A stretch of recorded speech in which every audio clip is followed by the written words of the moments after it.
Today's episode is about focusing. I have a lot on my plate during the quarantine. I'll talk about how working from home with new distractions is like going into Target for just one item. It's hard, but it can be done.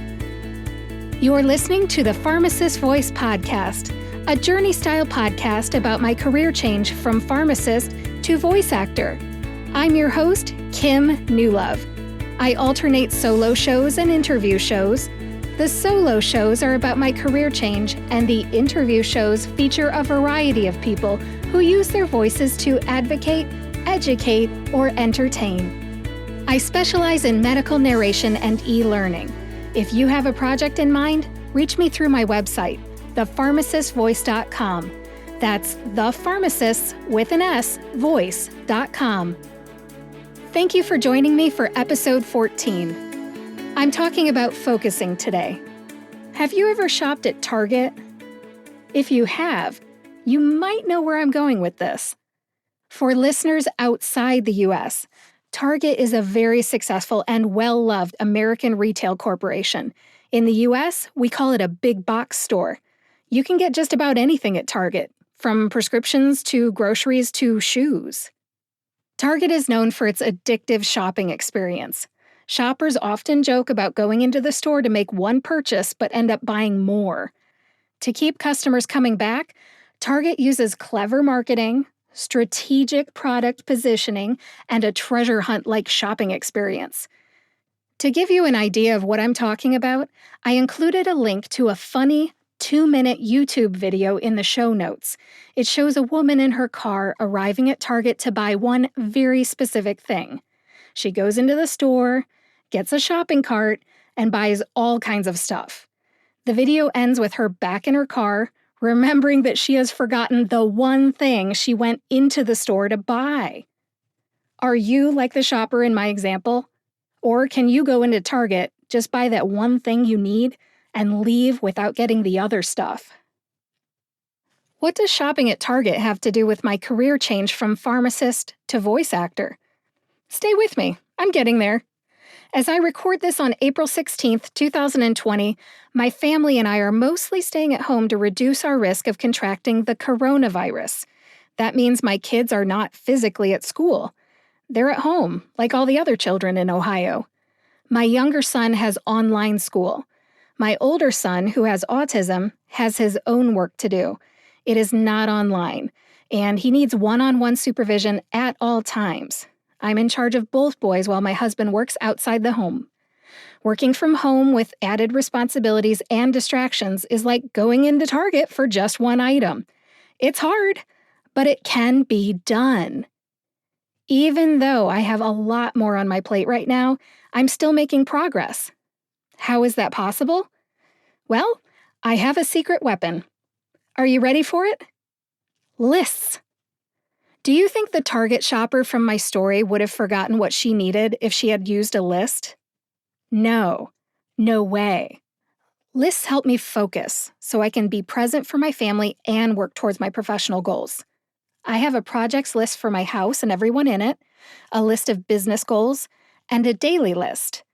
When I'm using my lists effectively, I can knock out low-hanging fruit when I have 5 minutes. If I get an hour or 2, I can tackle bigger tasks, starting with the highest priorities first, of course. Having a realistic workload is important to me. It makes me feel less stressed. I can only get so much done in a day. Once I picked up on how much I could handle after the first 2 weeks of the kids being home, I adjusted my expectations. Although some goals are delayed or getting done quick and dirty, overall, I'm getting a fair amount done. Over the years, I have learned what works for me. Making lists, being organized, and using time management strategies are really helpful. If you want to learn how to be a productive list maker too, check out the book Listful Thinking: Using Lists to Be More Productive, Successful, and Less Stressed by Paula Rizzo and Julie Morgenstern.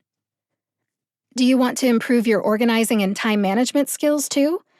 Check out all 4 of Julie Morgenstern's books. I'll name them for you. First, Organizing from the Inside Out. 2, Time Management from the Inside Out. 3, never check email in the morning, and other unexpected strategies for making your work life work. And 4, Shed Your Stuff, Change Your Life, a 4-step guide to getting unstuck.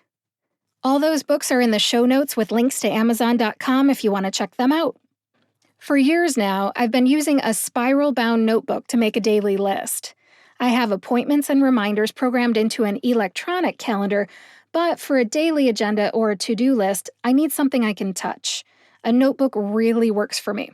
My daily list has 3 categories. First, I have errands, appointments, and outings.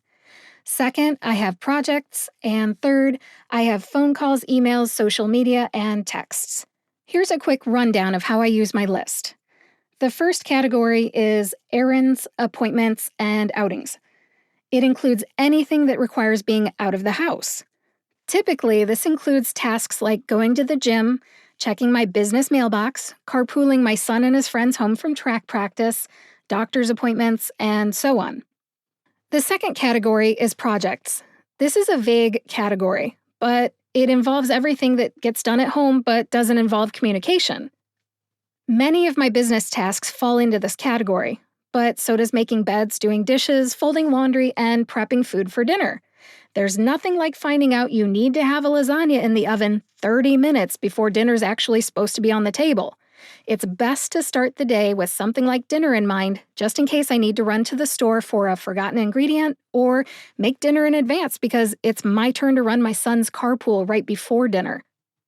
The third and final category on my daily to-do list is phone calls, emails, social media, and texts. With the kids home, communication can be tricky. They can be loud when I'm on the phone or annoyed by my phone calls. I also have input coming at me from a lot of social media channels and email accounts. Returning calls and responding to messages within 24 hours is important to me. That's what I want from others. I try to do it myself. When it comes to my family's projects, my list has several categories. Each person in the house gets their own goals. We have family goals too. Some examples are annual family portraits, home improvement projects, and vacation plans. I don't know how other people plan their vacations, but I usually give the vacation its own goal. There's always a budget. There's transportation considerations, hotel reservations, and more. For my business, I have several goals. The categories change as needed. Right now, this is what I have: my podcast, demos, my website, marketing, social media, performance, training, technology, and networking. There's more than one thing in each category for my business goals. Instead of listing all my goals, I'll just tell you what I've been working on in each category over the past 2 weeks. I've done pretty well in spite of a very different schedule and my kids being home during the day. I'll start with my podcast. My goal is to release 1 episode per week and alternate solo shows and interview shows. So far, so good. I've been releasing an episode each Friday, and I have been lining up guests and scheduling interviews. As a bonus, I've even been able to attend office hours for the School of Podcasting to hear what my classmates are up to and get input from them and our instructor, Dave Jackson. In the category of demos, I'm working on getting more audiobook demos uploaded to ACX. ACX is the website that matches authors and narrators so they can create audiobooks for sale through Audible and Amazon.com.